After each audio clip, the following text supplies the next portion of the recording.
Hello everyone, welcome to A1 TV. Today in our Ramzan transmission, we have a very special program, and that is Community Awareness Program. For this, I'm really honored because our today's guest is a very special person. He is very passionate and enthusiastic person who always willing to help community. So now I would like to introduce our special guest, Councillor and Mayor of Wyndham City Council, Josh Gilligan. Hi, Josh. Hello, thank you so much. Assalamu alaikum to fellow brothers and sisters that are viewing today, and of course, good afternoon. Yeah, thanks for your time, Josh. I know you are really busy. Still, you manage some time for A1 TV. Thanks a lot. No problem. Thanks for having me, son. Yeah. Before I ask about your role as a mayor, I would like to ask when and how you think that you want to be in the council and want to help your community. I've always had an interest in getting involved in community, whether that be as a public servant. I'm 27 years of age now, and I have worked in the public service more broadly since I became an adult. About 9 years ago was when I started in the public service. And since then, there was the opportunity to look at other ways you can engage beyond just full-time or part-time employment. So local government is an opportunity for any citizen to contest on a local government level, of course. And so at the 2016 elections, I made a decision that it was important to have a difference, diversity, I guess, on the council, but more importantly, to have someone who perhaps was slightly younger than the composition of the council back in 2016. So I thought it was important to have a young person's voice on council, but also give back where I could as a community member. So ran in that election and was fortunate enough to be elected, and obviously since then have been quite fortunate to be elected as the mayor on behalf of my councillors in the final year of this council term. So probably how I would describe how I came into becoming an elected official. Ultimately, there were about 38,000 voters in my ward, and there were 35 odd candidates. So you take that into account, just how many people cast a say. Some of those are not citizens. Some of those are residents who own property that may not hold citizenship but are entitled to a vote, as an example. And we've got a very diverse community in my ward, Chafee Ward, which takes in a significant Muslim population, but more broadly takes in a huge migrant population as well. Yeah. And plus, the most important thing for me to know is you are a youngster and young generation. So, and this job as a mayor is really a tiring job. You should be on heels all the time. So, do you take it as a challenge? Oh, hugely. I think when we talk about how young the population is, put in context that the average age in our city is 32. It's quite young in comparison to the rest of the country, and a lot of the country is talking about an ageing population, so those that are likely to retire, and as a result, that's clearly the other end of the age spectrum. So for me, definitely an opportunity to be not only the youngest mayor in history, but also give back where I can. And I think age is all relative, really. It's really about making sure that we have someone who is representative of the community and who understands the issues that are faced by families and households. And so, as you've mentioned, I'm obviously quite busy at the moment, given the COVID-19 period, where a lot of the work we're doing, as we're seeing today, engaging in different ways of communication than we traditionally would, because we can't get together in groups or indeed present in the typical forums or events and activities that we would traditionally hold at Wyndham City. And so that makes it all the more important in particular media outlets like A1 Media to be really promoting the importance of what we're doing in our community, why it is so important that government is strong and resilient over the forward months and years and indeed days when you think about it. So clearly are significant challenges. I've had a lot of people ring me since COVID-19 has started, and the issues can range from how do I access state or federal support around the JobKeeper, to indeed a conversation about what we're providing in terms of services, whether that be our child and maternal health services. How can I access libraries? Are you still providing support on town planning, as examples? So we're seeing a huge spectrum of demand on our services. In fact, our demand is probably in some areas higher than what it was last year. We recently released a media release on that. We're providing 7 days customer service, really making sure that we're helping residents with any questions they have, or if we can refer those issues off to our state and federal tiers of government, we will do so. But it's pretty fair to say that there is significant confidence and trust in Wyndham City to be delivering for our community. And that obviously means that I hold significant responsibility to be acting in the best interests of not only our community, but on behalf of councillors, doing everything I can to make sure that we're leading a very strong year in 2020, given the circumstances. Yes, when we talk about Wyndham City Council, the role you are playing is quite challenging. And secondly, the thing which I really want to know is, as you mentioned, in your discussion, that every day you receive too many calls and all that. So if we really want to know, what is the role and responsibilities of a mayor? Look, it's a really good question. So essentially a mayor represents 11 councillors, so they're elected of the 11. And the mayor is essentially the spokesperson on behalf of council. So I have the role of dealing with media outlets and talking and explaining any positions of council, our policies and strategies, and how we're investing in our community. I'm also held to account on behalf of the councillors and the council on issues that may be contentious. That could be, we've had issues raised around waste and recycling. That could also be about the services we're providing, the infrastructure that we're responsible for on a local government level, and then making sure that we continue to spend ratepayers' money in a cost-effective and value-for-money way, and that we're also delivering those needs that I've discussed before to our community. And it's pretty fair to say that our community is incredibly diverse. We have well and truly above 100 different nations in terms of those that were born overseas that live here. 48% of our population was born overseas. And so when you think about the diversity in our city and the types of services that we need to be delivering, it's important that we continue to deliver that work. And as the mayor, I get the opportunity to really gain an understanding more broadly of the services that we need.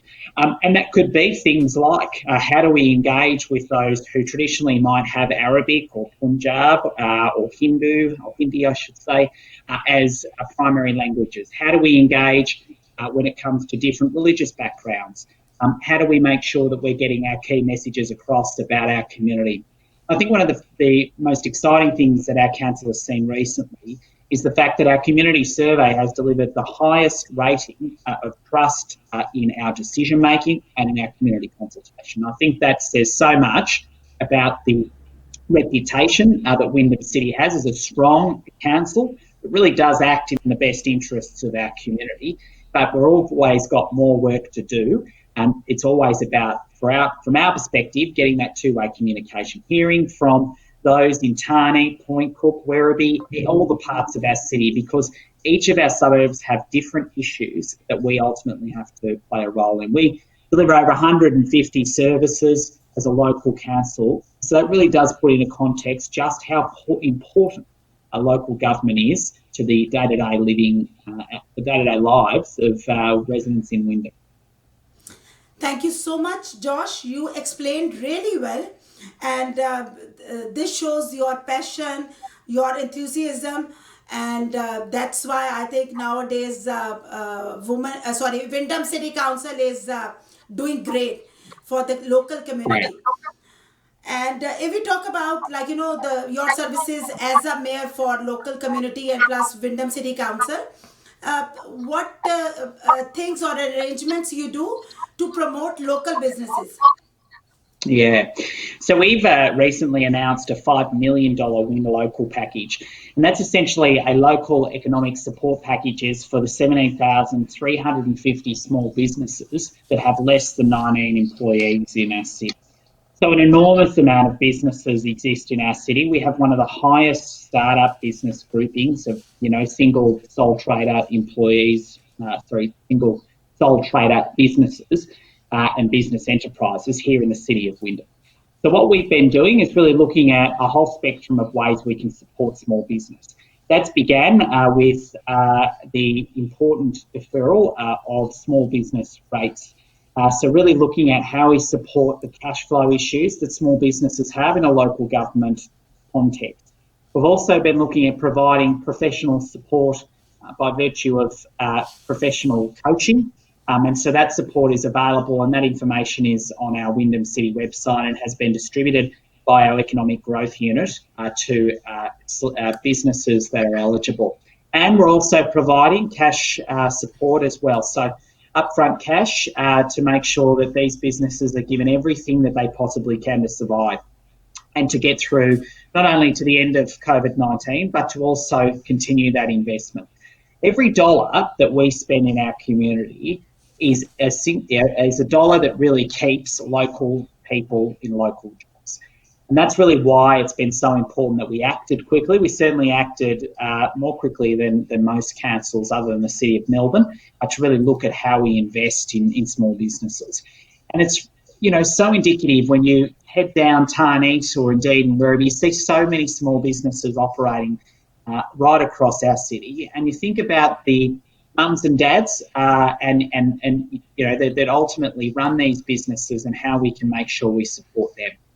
But more broadly, it's not just small businesses, it's also households in how we assist them as well. We're cognizant of the fact that people are seeing the potential unemployment rise in our city, and so really providing rates support by rates deferral of up to 6 months is also part of our package that we delivered for our community. Again, the eligibility of that scheme is available on our Wyndham City website, so I encourage you viewers to go and have a look at whether they're eligible, and if they are experiencing hardship and they're eligible, then certainly will get that support from Wyndham City. I can guarantee that. So these are some of the things that we're doing. I think the important message I would want to send is that we need to make sure that when we get to the end of COVID-19 and start to see these restrictions lifted, that we spend our money in our local shops. Because as I said before, every dollar spent is a dollar that keeps these workers, 84,000 workers and their families in a job, and making sure that that money stays in an active, strong local economy. So that's certainly the message I would want to send. Get down to your local cafe, your local clothing stores that are available, your hairdressers. All of these businesses that you might not think about are an everyday life activity. You certainly are now as a result of COVID being locked up in your home. But certainly I think from my perspective, that is what's going to be most important as we head out from COVID-19. That's great, Josh. And one thing which I really want to appreciate is Wyndham City Council. It's not only like, you are doing great job to promote your local businesses, but what I observe is like, you recently, like, on Mother's Day, there is a local gift guide as well, which is being introduced by Wyndham City Council. Plus, you also open business directory features for local businesses.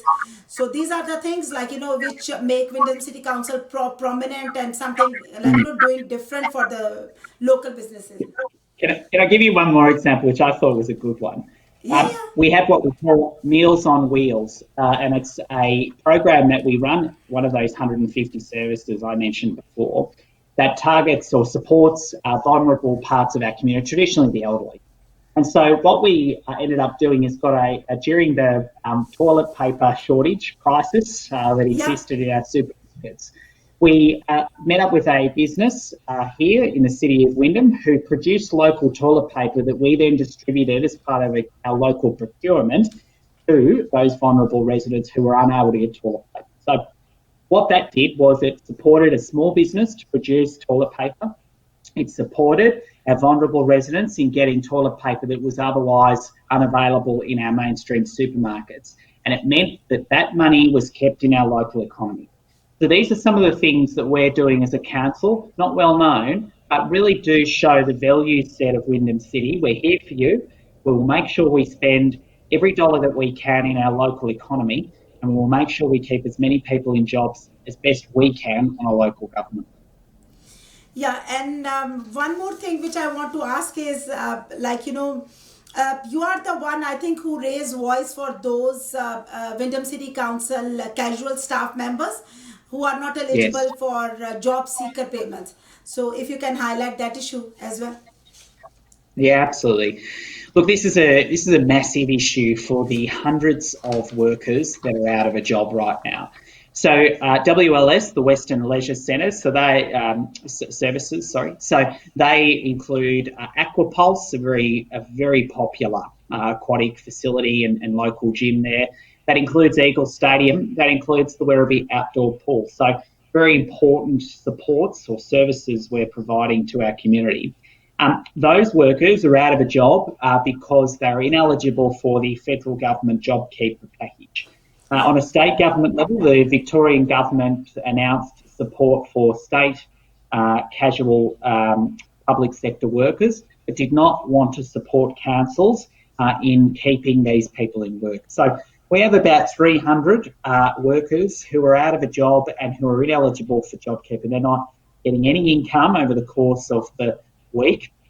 These people have bills to pay, they have potentially rents or mortgages to pay, and potentially have families that need them in terms of that income base. So I have been critical that these workers are not covered, and it is important that we make sure that these workers are covered. I know that the federal member for Lalor, Joanne Ryan, has written to the Treasurer, Josh Frydenberg, to request that they be included. And we've obviously made representations as well, as you mentioned before, to the Treasurer and the Minister for Jobs to include those 300 workers here in the City of Wyndham. Because, as I said before, it is so important that these households are given the best chance to spend money in our local economy and keep local people in local jobs. And so if I find that there are situations where we're talking about people out of work, where we can directly advocate that has a relevance to local government, then we will.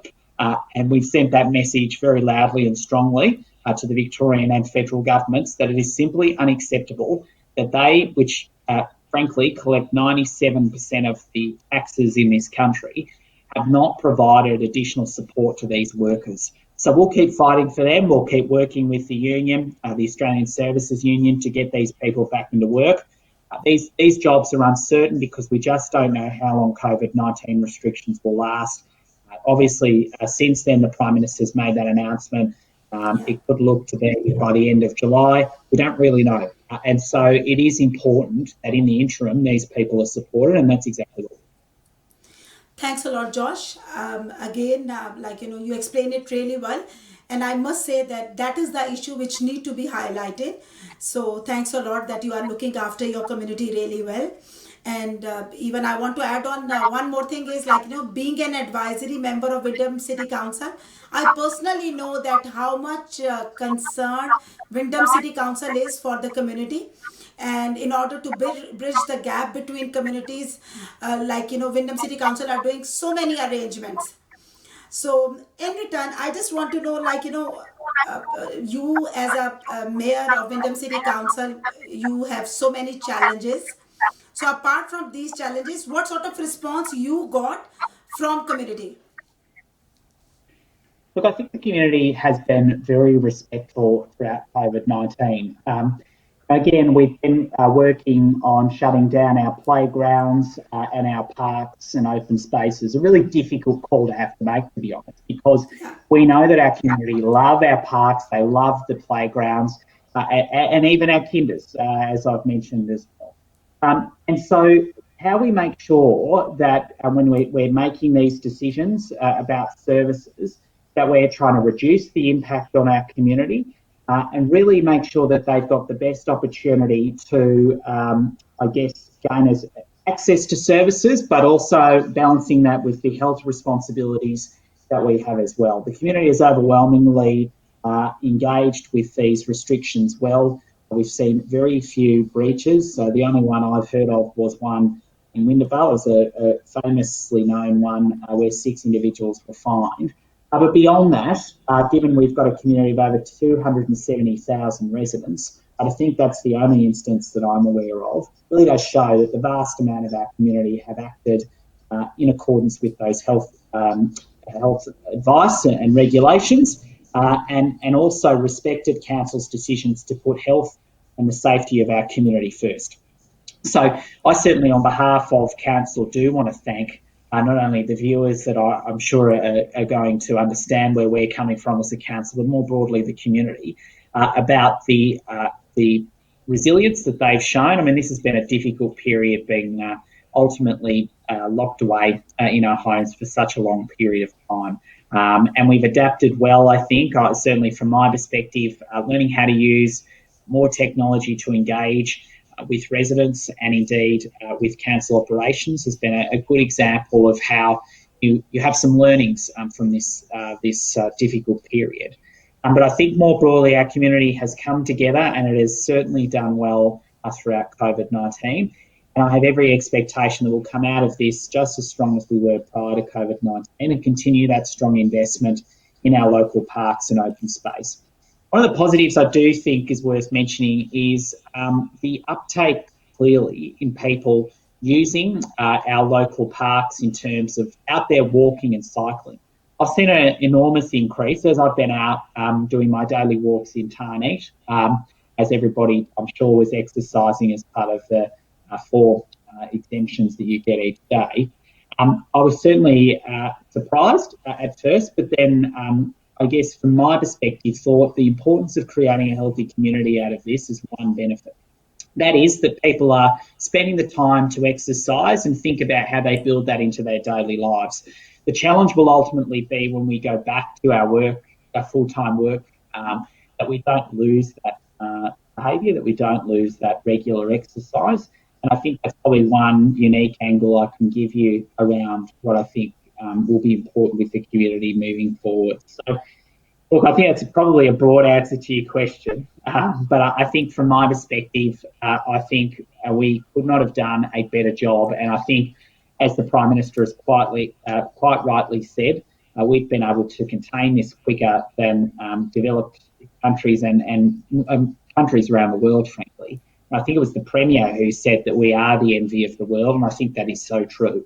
When you see the thousands of deaths that are occurring in some countries in comparison to we're in a position to start lifting restrictions, I think it really does show that when your community comes together, it listens and it acts and it does the right thing, that you can really benefit in the end. And I think we're all collectively benefiting from that with these restrictions being slowly lifted. Yeah. You are right, and hopefully things will be better soon. And now, before we wrap up our show, I just want to ask something, and that's you know that this is holy month of Ramadan. Yes. So in this Ramadan, due to COVID-19 pandemic, of course we have restrictions and unable to go to mosque and all that. So did Wyndham City Council did any special arrangements for Muslim community? Sure. There's 2 things I want to say. The first one was, if it wasn't for COVID-19, we would have had an iftar dinner, the first that I know of, held and hosted by Wyndham City. So it's a commitment I'm making as the Mayor that will absolutely be occurring in 2021. It's unfortunate it couldn't happen whilst I was the Mayor this year.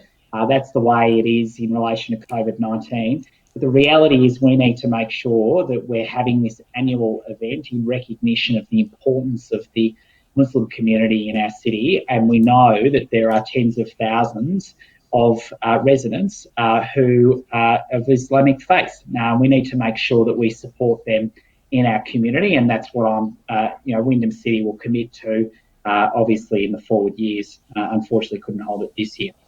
More broadly, I've spoken to a number of religious leaders more broadly, not just within the Islamic community, about the restrictions of social distancing. This has been an enormous challenge for, of course, particular religious groups who have prayer regularly and congregate in groups.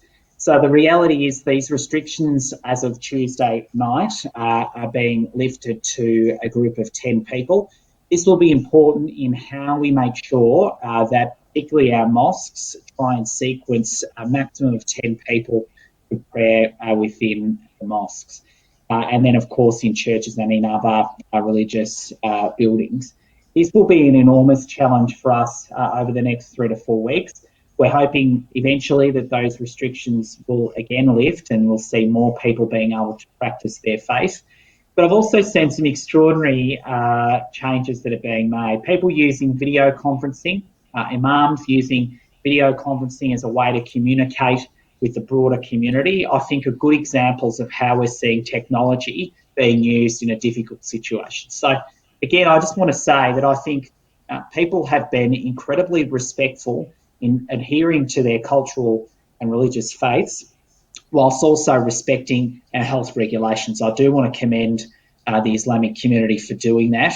I think the reality is we've still got a little bit more time to go about this, and with 10 people being able to congregate in groups as of Wednesday morning effectively, I think we can look at how that's staged. I think it's also worth looking at whether or not there is support that can be provided at outdoor parks, particularly for prayer. And I think that's now opened up again as a result of group offerings as opposed to the restrictions that we saw on individuals. And we'll make sure we reach out to Islamic groups and more broadly to all religious groups to see if that's a service offering that they need in our parks. So I think for these reasons, it has been, as I said, a difficult period, but one where Wyndham City is definitely supportive, understanding, of course, the difficulties around Ramadan and more broadly religious cultural events and faiths being exercised over the course of the year. We would, of course, had all sorts of festivals over the last several months of various religious and cultural faiths that have had to be cancelled and will continue to be cancelled when you think about it over the course of the year. You know, Eid festival, for example, how that may be able to be run, particularly as we head to the end of the year. So there's a lot of uncertainty still around broader, larger events. But I think what is important is we try and give residents as much normality to their lives as possible. And again, that's a commitment I'm happy to make on behalf of Wyndham City, where we're able to adhere to those state health regulations to do so. Thanks a lot, Josh. And now, in the end, I just want if you have any message for our viewers. Yeah, look, once again, thanks so much for having me on your program. I know that this particular program has significant reach in our community, a very important community broadcast. I see you guys everywhere at a lot of our events. So thank you for tuning in to A1, but more importantly, keeping that ongoing faith and understanding about the importance of community broadcasts. My final message, I guess, is really what I started with. We are here for you at Wyndham City. We will do everything we can to support our local community, our local viewers, and making sure that we're delivering ratepayer funds on projects and services that are essentially value for money, cost effective, and being delivered no matter whether we're in COVID-19 or not. And that's one of the things I'm incredibly proud of at Wyndham City. Our staff, who have worked phenomenally hard over the last 5 to 6 weeks in particular in delivering e-health services in terms of consultations online, to making sure that we're delivering those services rather than shutting down. And I think that has been an important decision that's been made by my fellow councillors in Wyndham City. And I look forward to us getting to the end of this, as it's been dubbed the end of the bridge, and making sure that when we get to the end of this, that we are continuing to support our community, whether that be financial relief in households, to making sure we get our community back up and running as quickly as possible. I want to see more events. I want to see more people at events. I want to see us getting back to where we were prior to COVID-19. And that's exactly what we'll be spending our days, weeks and months ahead doing. So thanks so much, Sana, for having me on the program and inviting me. I hope your viewers have got some information out of what we've been up to. And I look forward to, again, I'm sure appearing in the future as well. So thanks for having me. Thanks a lot, Josh. Really thankful for this wonderful interview. I think you covered all the important aspects, and it might be really helpful for our South Ocean community. And plus, again, in future, as you mentioned, we want some really good time, and inshallah, it's not too far. So thanks once again for your time. Thank you so much. Thank you. Uh, till then, please keep watching A1 TV. Thank you.